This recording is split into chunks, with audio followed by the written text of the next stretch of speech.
तो देखिए बिल्कुल एक अद्भुत नज़ारा है और ऐसा बहुत कम होता है जब कोई इंसान दो दो रावण के बीच में बैठा हो। हमारे साथ शिव कुमार भाई हैं और ये 28 साल जो है रोल कर चुके हैं रावण का, और अब उनके बेटे हैं अन्नू, ये निभा रहे हैं। और बहुत ही मतलब आपको हम वो भी दिखाएंगे, वो सीन भी दिखाएंगे, और आप जो है सोच नहीं सकते हैं कि क्या मज़ा आता है। और ये बहुत पुरानी परंपरा, शिव कुमार भाई लगभग कितनी पुरानी परंपरा है, कब से यहाँ पे? ये लगभग लगभग 150 साल से तो हम लोगों के पास इसका रिकॉर्ड है, लेकिन उससे पहले से कब होती चली है इसका कोई रिकॉर्ड हमारे पास नहीं है, जो भी है। ये क्या मतलब हमारे प्रदेश में बहुत कम जगह ऐसी होती हैं, ज़्यादातर तो मंची होते हैं। नहीं, ज़्यादातर जब कहीं भी आप देखेंगे तो आपको मंचीय लीला मिलेगी, लेकिन जो यहाँ पे जो लीला होती है वो मैदानी लीला होती है, इसको बोलते हैं। जैसे आप देखते हैं कहीं भी मंच पे लीलाएं जो होती हैं, एक तीर से राम रावण युद्ध हो गया, ख़त्म हो गया, लेकिन यहाँ पे जो युद्ध होता है वो हज़ारों तीर से होता है। कम से कम 5000 तीर हमारी कमेटी में आए जाते हैं। वो भी तीर एक स्पेशल नीमसार से आते हैं, सीतापुर ज़िले से। वो एक अच्छी तरीके से ओरिजिनल तीर बना होता है, धनुष भी होते हैं, वो भी बिल्कुल अलग तरीके के ओरिजिनल होते हैं कि जो मारने पे बाण काफ़ी ऊंचाई पे जाता है। तो इस तरीके की और जो हम लोगों का सवारियाँ निकलती हैं, रथ हैं, बग्घी हैं, ऊँट हैं, तो ये करीब 2 किलोमीटर का एरिया तय करने के बाद में दशहरा बाग मैदान में जाती है, तब वहाँ पे लीला चालू होती है और बहुत ही भव्य तरीके से होती है। पूरा कार्यक्रम कब से शुरू होता है, कब तक चलता है? ये आप समझ लीजिए पहले तो प्रतिष्ठा होती है, जो स्वरूप हमारे आते हैं, वो स्वरूप आने के बाद दशहरा मंदिर पड़ता है। इसलिए दशहरे का एक मंदिर भी बहुत विशाल है। उस विशाल मंदिर में पहले आते हैं तो वो स्वरूप जो बनते हैं, राम लक्ष्मण सीता का जो किरदार निभाते हैं, उनकी एक प्रतिष्ठा होती है। उसके बाद में वो कहीं भी जा नहीं सकते हैं, वो उस मंदिर के प्रांगण में रहेंगे, अपने हाथ से बनाएंगे, अपने हाथ से खाएंगे। उनको कोई बाहर का आदमी खाना नहीं बना के देता है, वो अपनी ही करते हैं। उनकी प्रतिष्ठा हो जाती है कि बिल्कुल आप समझ लीजिए कि उनको बिल्कुल वनवासी रूप में ही रखा जाता है। तो इस तरीके से वो लोग वहीं मंदिर में रहते हैं, मंदिर से ही श्रृंगार उनका होता है, वहीं से सवारी उठती है दर्पण टाकीज से, उठ के रामलीला मैदान तक जाती है और उसके बाद में वो लीला होती है। फिर उसके बाद में रावण सवारी जाती है। रावण सवारी जाने के बाद में वहाँ पर लीलाएं जितनी भी होती हैं, वो लीलाएं राम मगन होता है, जब वन मगन जिसको बोलते हैं, जिसमें राम जी जब जाते हैं, जो उनको वनवास होता है, तब से हम लोग लीला खेलते हैं और राजगद्दी तक इस लीला को करते हैं। बिल्कुल सही बता रहे हैं। और दशहरे के दिन तो ऐसे हज़ारों लाखों लोगों की वहाँ पे भीड़ होती है और अद्भुत वहाँ का जो है लीला होती है। ये बताइए कि ये सबसे पहले शुरुआत आपके साथ कब हुई, कैसे इस तरफ आकर्षण हुआ कि हम रावण का भी रोल कर सकते हैं? रावण का रोल पहले 20 साल मेरे बनने से पहले 20 साल मेरे पिताजी ने किया, और करने के बाद में जब 20 साल की अवस्था में कर नहीं पा रहे थे, कुछ बीमार पड़े, तो उन्होंने कहा हमसे कि आप हमारा रोल जो है अब आप करें। तो हमने कहा नहीं, मैं नहीं कर पाऊँगा। तो उन्होंने कहा नहीं, मेरी इच्छा है कि तुम करो। तो सब जितने बुद्धिजीवी और बुजुर्ग लोग थे, उन लोगों ने कहा नहीं, जब पिताजी की इच्छा है तो आप कीजिए। तो मैंने सन 89 में सबसे पहले पाठ किया और 2016 तक मैंने उस पाठ को किया।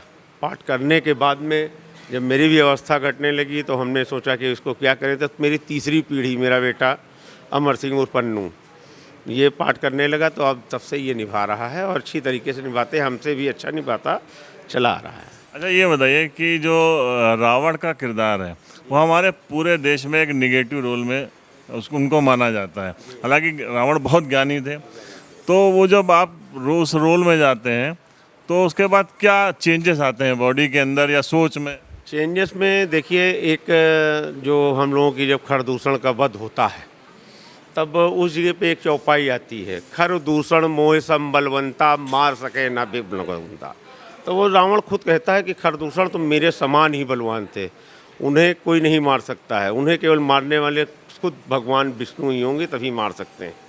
तो रावण को भी कुछ पहले से ही वो था कि हमको भगवान के हाथ करना है। तब वो कहता है कि अगर भगवान ने इस धरती पर अवतार लिया है तो मैं जाकर उनसे हठपूर्वक बैर करूंगा और उनके बाणों के आघात को सहकर भवसागर तर जाऊंगा। जी, ये होता है। तब यहाँ से हम लोगों की आती है। उसके बाद में भावनाएं तब होती हैं जब तक हम लोग मुकुट नहीं रखते हैं। मुकुट रखने से पहले श्रृंगार करते हैं। श्रृंगार करने के बाद में शिव जी की प्रतिमा होती है, वहाँ पे जाके हम लोग पूजा पाठ करते हैं। पूजा पाठ करने के बाद में जब मुकुट धारण किया जाता है तो बिल्कुल रूप उसी तरीके का रावण का आ जाता है। ये एक बिल्कुल है सच्चे मन से काम करने वाले लोगों के लिए कि आप जब उस रूप में आते हैं तो आपको बिल्कुल वही दिखाई देता है। वही रावण इतने बलशाली थे, इतनी बड़ी सेना, कितनी बड़ी सेना लेके निकलते हैं आप लोग? कम से कम हमारे पास इस जगह पे पात में कम से कम 500 लोग होते हैं सेनाओं में। 500 लोग पात्र बनते हैं। आपके सामने जो देख रहे हैं आप, जितने पात्र बन रहे हैं, सेनापति, मेघनाथ, अक्षय कुमार, कुंभकर्ण, जितने भी मेन पात्र और जितने भी सेनापति और जितने भी लोग थे, नाना का रोल सब लोग करने वाले, सब यहीं से बन के तभी जाते हैं। और इतनी विशाल सेना निकलती है कि आप, हमें तो इतनी उम्मीद है कि कहीं ऐसी सेना नहीं निकलती होगी। ये उत्तर प्रदेश की मैं बात बताता हूँ और कहीं नहीं बताता हूँ, जहाँ तक मुझको ज्ञान है। अच्छा, समय का परिवर्तन होता है। समय पहले हम लोग जैसे मेले होते थे, देवा मेला होता है या बहुत सारे मेले होते हैं, उनमें जाते थे। फिर अब वो मॉल कल्चर आ गया, समय बदला, फिल्मों में भी चेंजेस आ गए। ऐसे रामलीला के अंदर भी बहुत चेंजेस आए। एक टाइम आया था जब लोगों ने रामलीला मंचन देखना कम कर दिया था, लेकिन बाराबंकी के अंदर कभी ऐसी कमी नहीं है। शिव कुमार जी से बात कर रहे थे, इनके बेटे हैं, अब जो है पात्र निभाते हैं रावण का। ये बताइए, जो आज का कल्चर चेंज हुआ, उसमें आप क्या फ़र्क पाते हैं कि जो पहले रामलीलाएं होती थी और आज के उसमें? पहले देखिए, जैसे रामलीला थी, थोड़ी सी चीज़ें अब जाके बहुत सारी चीज़ें चेंज हो गई। पहले जैसे हम लोग निकलते थे, सब पिताजी थे, पिताजी के साथ के सारे उनके फ्रेंड लोग बनते थे। हमारे मुन्ना चाचा मेघनाथ का रोल करते थे। ऐसे ही हमने भी सबसे पहले अक्षय कुमार का रोल किया, जो हमारे रामू चाचा बनते थे। फिर उनको करते करते फिर मेघनाथ का रोल हुआ, चाचा की तबीयत ख़राब हुई तो उन्होंने दिया। फिर उसके बाद मैंने अपने पिताजी का रोल किया, जिनसे मुझे प्रेरणा मिली। उन्हीं को देखते देखते, मुझे किसी ने कुछ सिखाया ना, पर पिताजी को देखते देखते ही अपने आप अंदर सारी चीज़ें हुई, उसको मैं अच्छे से निभाता चला गया। अब जैसे यहाँ से हम लोग दर्पण टाकीज से निकलते हैं, वहाँ तक जाते हैं, तो जब हम भी अपने सर पे मुकुट रखते हैं तो ऐसा प्रतीत होता है जैसे कि मेरे अंदर खुद ही रावण आ गया है। तो उस वक्त मुझे कुछ नज़र नहीं आता। उस वक्त बस मुझे यही दिखाई देता है कि बस अब मुझे प्रभु श्री राम जी से युद्ध करना है। उनसे युद्ध करने से पहले ही मैं उनसे क्षमा भी मांगता हूँ कि भगवान जो भी पढ़ाई कहाँ से आपकी शुरुआत हुई थी और कहाँ तक पढ़ाई की आप? मैंने लखनऊ यूनिवर्सिटी से बीकॉम किया हुआ है, और उससे पहले तो मैं यहीं बाराबंकी में वारिस कॉलेज से पढ़ा हुआ हूँ, लखनऊ। जब आप छोटे थे और पिताजी को देखते थे, तब ये इच्छा होती थी कि यार हम भी बड़े हो गए, इस टाइप के जो है रामलीला? मैं देखा जाए तो ऐसे सन 2006 से मैं छोटा मोटा रोल करता चला गया। राजा का रोल किया, फिर राजा के रोल से करते करते अक्षय कुमार का पद मिला। अक्षय कुमार के बाद मेघनाथ का मिला, अब जाके सीधे मुझे रावण का रोल मिला। अच्छा, रावण में कहते हैं कि रावण बड़ा घमंडी था, तो जब रावण का रोल करते तो घमंड आता है? उस वक्त घमंड तो नहीं होता है, बस ये है कि जो है कुछ लगता है कि हाँ अंदर से कि जो है कुछ शरीर में कुछ भारीपन आ जाता है। जैसे ही मुकुट रखता हूँ तो अपनी आप आंखें चढ़ जाती हैं, अपने आप पूरे शरीर के रोमे खड़े हो जाते हैं। मतलब लगता है कि हाँ रावण जैसे स्वयं मेरे अंदर ही आ गया वो। अच्छा, वो फील आने लगता हुआ। लगभग ये आप मेकअप करते हैं, रोज़ करना पड़ता है कि किसी किसी दिन करते? नहीं, हमारा जैसे अब सीताहरण वाले दिन था तो सीताहरण जैसे कल मैंने किया हुआ था, तो सीताहरण वाले दिन रहता है, आज है मेरा और कल भी मेरा रहेगा। कितने घंटे वो गेटअप में रहना पड़ता है? अब जैसे कि हम अब यहाँ मौके पे भी आके बैठ गए, अब हमारा मेकअप मान के चलिए वही 1:30 बजे के आसपास हमारा मेकअप होना शुरू हो जाता है।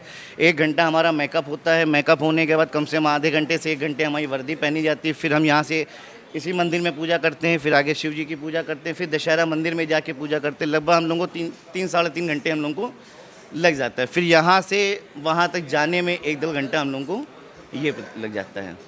और दशहरे के दिन तो बहुत लंबा टाइम लगता होगा। बहुत ही लंबा समय रहता है। इतने घंटे जब आप उस गेटअप में रहते हैं तो थकान होती होगी या क्या फील आता है उस वक्त? उस वक्त थकान का देखिए तो फिलहाल तो कुछ पता नहीं चलता। जिस वक्त अपने रूप में रहते हैं उस वक्त ऐसा कुछ पता ही नहीं चलता। बस थकान तब लगती है जब युद्ध खत्म होता है, खत्म होने के बाद जब अपना मुकुट उतारते, वर्दी उतारते, तब थोड़ी थकान लगती है। बाकी पूरा टाइम बहुत अच्छे से निकलता है। तो मतलब कहने का मतलब ये है कि आप लोग जो है वो ज़रूर एक पात्र निभाते हैं रावण का, लेकिन उस पात्र को करते करते जो पूरा एक भक्ति का जो वो है वो आपको शराबोर रहता है आपके ऊपर। रहता क्या है कि देखिए, जब तक कि मैंने पाठ किया 2016 तक, पाठ करने के बाद में क्षमा याचना करने के लिए एक हमारे दशहरा मंदिर था। तो वो मंदिर बहुत ही जीरो हालत में था, बहुत ही पुराना था, कम से कम 300 साल पुराना।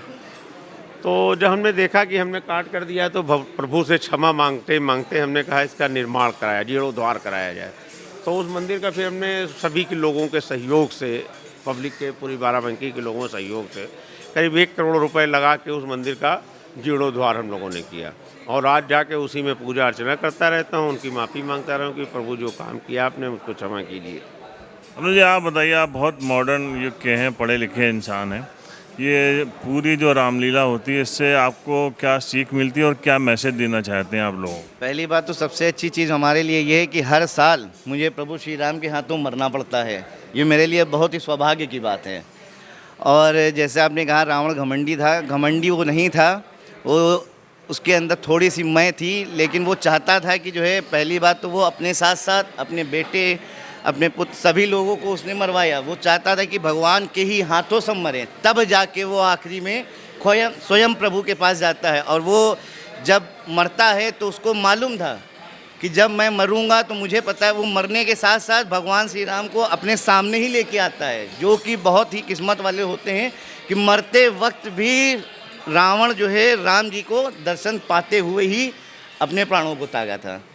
मतलब मोटिव था मोक्ष प्राप्त करना। जी, मोक्ष प्राप्त किया उसने।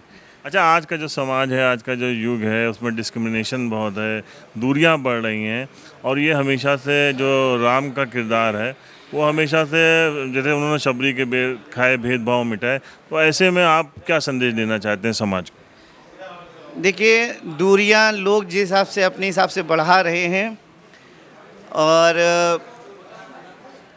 ये हर एक घर में थोड़ी नोक-झोंक होती रहती, लेकिन दूरियां बाहर से सिर्फ दिखाने को होती, लेकिन कभी ऐसी कोई बात होती, सबके सब अपने साथ में रहते हैं, दूरियां कभी हमारे हिसाब से बढ़ती नहीं हैं।